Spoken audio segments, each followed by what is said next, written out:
কুয়াশাচ্ছন্ন আকাশ দেখলেই ঘরের জানালা দরজা সব বন্ধ করে রাখেন?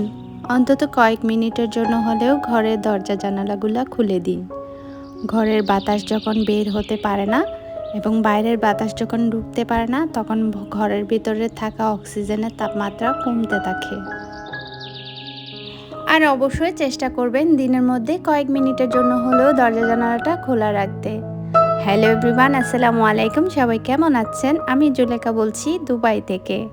সবাইকে নতুন আরেকটা দিনের শুভেচ্ছা জানিয়ে শুরু করছি আজকে আর আমার ভিডিওকে। কোথায় থেকে আমাকে দেখছেন, কেমন আছেন সবাই? আশা করি আল্লাহর রহমতে সবাই ভালো আছেন। আমাকে জানাবেন কমেন্ট করে। আর এই যে বেডশিট দেখতে পেলেন, এটা কিন্তু আমার মায়ের দেওয়া শেষ বেডশিট। শেষ বেডশিট বলতে শেষ স্মৃতি আর কি।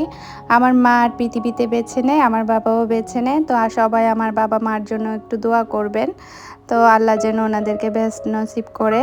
তো আমার মা আমাকে কিন্তু অনেক ভালোবাসতো। এই দুইটা বেডশিট আমি দেশে থাকতে আমাকে মা দিয়েছিল। একটা লাল কালারের ছিল, ওটা অনেক দিন ব্যবহার করেছি, আর এটা এবার ব্যবহার করেছি। তো এটা একটু ধুয়ে দিয়েছিলাম, তাই একটু কুচকানো লাগছে। আর আমার মায়ের দেওয়া বেডশিট দিয়ে আজকে আমার রুমটা সাজালাম। তো এই যে রিমোট দেখতে পাচ্ছেন, এখানে হচ্ছে একটা এসি রিমোট, একটা ফ্যানের রিমোট। এটা কিন্তু আমার মাথার পাশেই রাখি। তো আসলে স্ট্যান্ডগুলো আমি ইচ্ছে করে এখানে রেখেছি, কারণ রিমোট যেহেতু এটা আমার হাতের পাশেই থাকা উচিত, যেহেতু আমার রাতে এগুলা ডিউটি করতে হয়। একবার এসি একবার রিমোট, এগুলা ছাড়াছাড়ির একটা আর কি, ডিউটি আর কি, রাতের ডিউটি। তাই অনেকে ওইগুলো ওয়ালের সাথে রাখে, আমি কিন্তু আমার মাথার পাশেই রেখেছি। কারণ ওয়ালের আবার শোয়া থেকে উঠে যদি আবার ওয়ালের কাছ থেকে রিমোট নিয়ে বন্ধ করতে হয়, তাহলে এই রিমোটের কাজ কি? তো তাই আমি এই আমার মাথার পাশেই রেখেছি, যাতে খুব সহজে আমি এই জিনিসটা কাজগুলো করতে পারি। আর এখানে একটা ম্যাট বিছিয়ে দিলাম, কারণ এখানে বসে আমরা এখানে পাটা রাখি। তো শীতের দিন এখানে একটা আগে ছোট ছিল, এখন বড় থেকে একটা বিছিয়ে দিলাম, যেহেতু ঠান্ডার দিন। আর আমার খুব বেশি আহমরি ঝাঁকজমকপূর্ণ মানে গ্যাদারিং কোনো কিছু ভালো লাগে না, হালকা পাতলা মধ্যেই ভালো লাগে। তো এই যে আমি সুন্দর করে হচ্ছে আমার রুমটা গুছিয়ে নিলাম আমার মায়ের দেওয়া বেডশিট দিয়ে।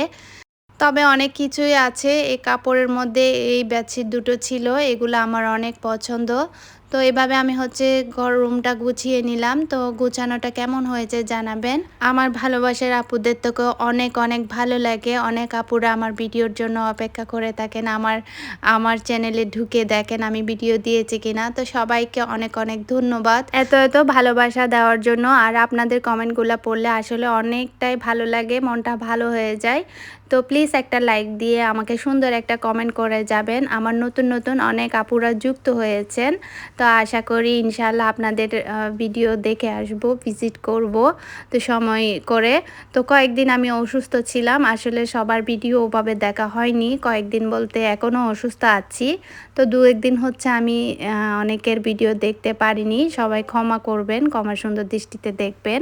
আসলে মাথা ব্যথা করেছিল, তাই মোবাইল আর হাতে নিতে পারিনি। অনেক আপুর ভিডিও হচ্ছে গ্যাপ গিয়েছে, আশা করি আমার মিষ্টি আপুগুলা বুঝতে পারবে। তো আমার লাভলি ভিউয়ার্স যারা নীরবে আমার ভিডিওটি দেখেন, প্লিজ একটা লাইক দিয়ে সুন্দর একটা কমেন্ট করবেন। আপনাদের কমেন্ট কিন্তু আমার খুব ভালো লাগে। আর আমার এই সাধারণ সাদামাটা রুম গোছানোটা কেমন হয়েছে অবশ্যই জানাবেন। আর ছোট্ট ভিডিওটা আজকের মতো শেষ করছি। আল্লাহ হাফেজ, আসসালামু আলাইকুম।